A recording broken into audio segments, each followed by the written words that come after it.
Açıver şu televizyon sesini. 5 cumhur konuşuyor be ya. Sayın Bakanım, Sayın Valim, 100 yılın konut projesi, 500 bin sosyal konut projelerinden olan Batman ili. Öncelikle sizleri Gazi Mustafa Kemal Atatürk silahlarımıza Batman Merkez Kurası'yla başlayacağız. Batman Merkez'de toplamda 100... Şehirlerimizde kuralları tamamlanmış, 500 bin hak sahibi belirlenmiş olacaktır. Hak sahibi olacak vatandaşlarımıza şimdiden sağlık, huzur ve güven içinde... Aziz Batmanlılar, yapmış olduğumuz bu proje 2 ayak üzerine işleyen bir projedir. Bu projenin birinci ayağı bir sosyal devlet projesi olmasıdır. Ama ikinci ayağı da güvenli kentleri inşa etme projesi olmasıdır. Sosyal devlet ne demek? Sosyal devlet demek, bir ekonomik hayatın içerisinde, toplumsal hayatın içerisinde herkesin sahip olduğu avantajlar eşit değildir. İşte sosyal devlet demek, dezavantajı olanın, avantajı az olanın da dezavantajını avantajlı hale getiren devlet demektir. Bu açıdan baktığımız zaman, bugün burada yapmış olduğumuz bu projede tam bu amaca hizmet etmektedir. Devletimizin en asli görevlerinden bir tanesi olan herkesi korumak, herkesi kollamak misyonunun en somut göstergelerinden bir tanesidir. Bizim devletimiz son yaşamış olduğumuz deprem örneği de gösterdiği üzere dünyada bu açıdan eşine, emsaline az rastlanır devletlerden bir tanesidir. Biz 4 yılda devlet olarak 455 bin konutu inşa etme başarısını gösterebilmiş bir devletiz. Dünyada böyle bir atılımı, böyle bir coşkuyu, böyle bir hevesi ve böylesine büyük bir azmi ortaya dökebilecek olan devlet sayısı parmakla değil, kendi işaret parmağınızla teker teker saymakla bile gösterebileceğiniz türden bir devlet yapısı değildir. Şükürler olsun. Deprem, dünyanın en büyük depremlerinden bir tanesi, en yıkıcı depremlerden bir tanesi, devletimiz çok başarılı bir sınav verdi. Ama 455 bin konuttan sonra bugün devletimiz tekrar başka bir hamlenin içerisine giriyor. 500 bin konut daha. Bu da inşallah da Batman'da da şu anda güzel örneklerini göstereceğimiz şekilde memleketin 81 ilinde bu proje hayata geçiyor. Devlet, sosyal devlet olmanın gerekliliği neyse onu en iyi şekilde hayata geçirecek projeleri birer birer ortaya dökebiliyor. Ama bu projenin ikinci bir ayağı daha var. Bu da güvenli şehirleri, güvenli konutları inşa etme projesidir. Bunu da nereden buluyoruz? Bunu da bu konutları inşa edecek olan kurumdan. Adı TOKİ.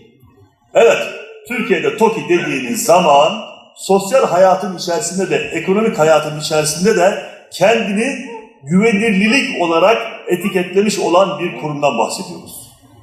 Son depremde bir kez daha kanıtladı ki TOKİ'mizin yapmış olduğu konutlar Türkiye'deki en güvenli konutlardır. TOKİ'nin yapmış olduğu konutlarda yıkılan konut olmadı, yıkılan bina olmadı. Çünkü neden? TOKİ yapmış olduğu konutlarda güvenlik standartlarını da en üst düzeyde tutmayı başarmış olan bir kurumumuzdur. Sayın Bakanım, bina güvenliği söz konusu olduğu zaman Batman olarak biz de konuya nasıl yaklaşıyoruz sizinle kısaca paylaşmak isterim. Biz depremden sonra, 6 Şubat depremlerinden sonra Batman'da 14 yeni yapılaşma kuralı getirerek Türkiye'deki en sert yapılaşma koşullarını ortaya koymuş olan bir iliz. Bugün Batman'da siz yeni bir bina yapacağınız zaman Japonya'nın standartlarına en yakın standartlarda bina yapma koşullarını kabul ediyorsunuz ve ona göre hareket ediyorsunuz demektir. Yapmış olduğumuz bu yeni binalardan sonra biz de şunu gururla söyleyebiliriz ki aynen TOKİ'mizin yaptığı gibi bizim yapmış olduğumuz Batman'daki binalar da en üst güvenlik standartlarını sağlayan binalar olarak devam edecektir. Başka bir husus planlı yapılaşmadır. Aynen bina güvenli olduğu gibi binanın içerisinde bulunmuş olduğu alan da planlı alan olmak zorundadır.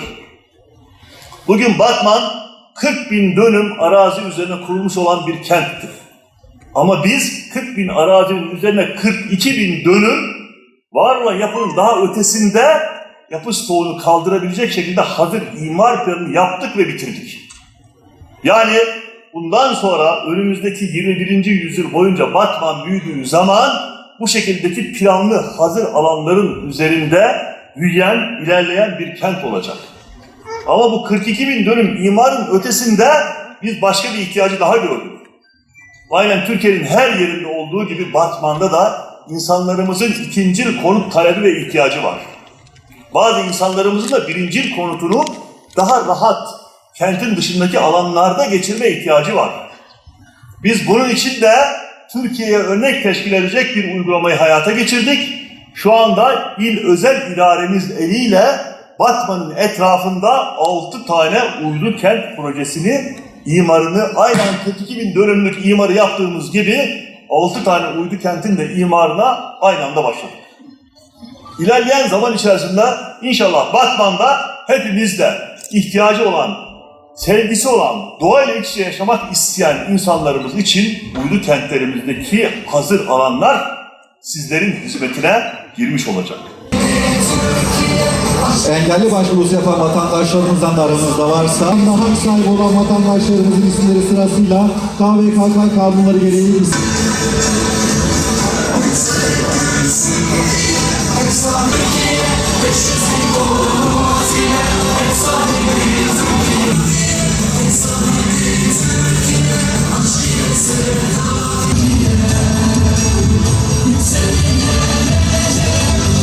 resmi web sayfasında duyurular bölümünde yayınlanmıştır. Dilerseniz numaralarınızı sorularınızı kura çekilişten sonra cevap